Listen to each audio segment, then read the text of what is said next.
Hello दोस्तों, क्या हालचाल, कैसे हैं आप लोग।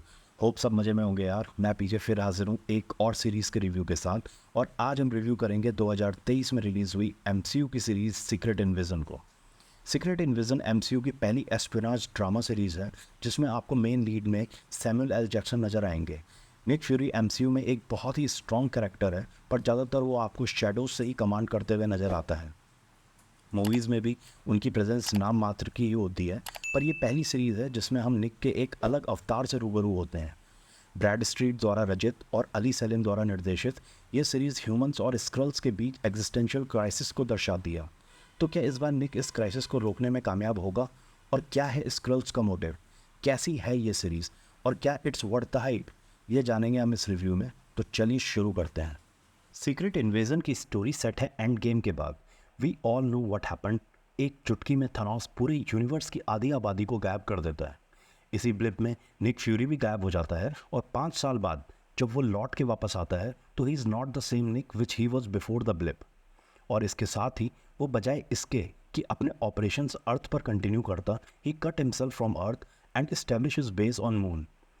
अब इधर धरती पर स्क्रल्स कुछ और ही प्लान कर रहे होते हैं। कई दशकों पहले निक का किया हुआ वादा कि वो स्क्रल्स के लिए एक हैबिटेबल प्लेनेट ढूंढ के देगा, और इसके बदले में Skrulls will help Nick in maintaining peace on earth. पर समय बीतता चला जाता है, और once only a common field agent, Nick raise to the height of SHIELD director and the most powerful government authority in the MCU universe. Now fast forward to present. Skrull अपना धैर्य खोते चले जा रहे हैं। निक ने जो वादा किया था कई दशक पहले, वो उसे पूरा करने में असमर्थ रहा। सो स्क्रल्स जो अभी तक निक का साथ दे रहे थे, उनमें से कुछ अपना एक अलग फैक्शन बना लेते हैं and they choose Gravik as their leader.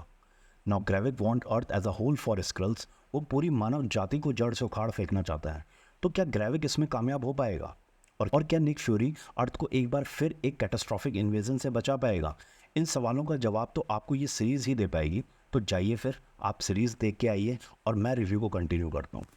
ये एमसीयू की पहली एस्पिनाज स्पाई थ्रिलर सीरीज़ है, और जिस तरह से इसका ट्रेलर लॉन्च हुआ था तो सीरीज़ से एक्सपेक्टेशन भी बहुत बढ़ गई थी। पर फिर एमसीयू का टाइम ही बहुत ख़राब चल रहा है। पहले तो ये समझ में नहीं आता कि ये 6 एपिसोड बनाने की सीरीज़ का क्या तुक बनता है। You have introduce so many new characters, at least थोड़ा टाइम तो दो यार सीरीज़ को बिल्डअप करने का।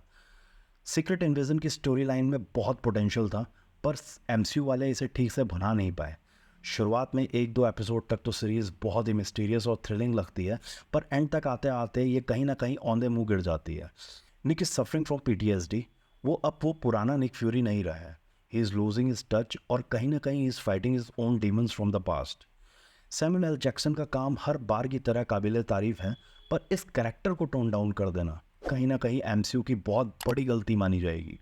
एमसीयू में एक ट्रेंड बहुत गलत शुरू हो गया है, हर मैस्कुलिन कैरेक्टर को टोन डाउन करने का।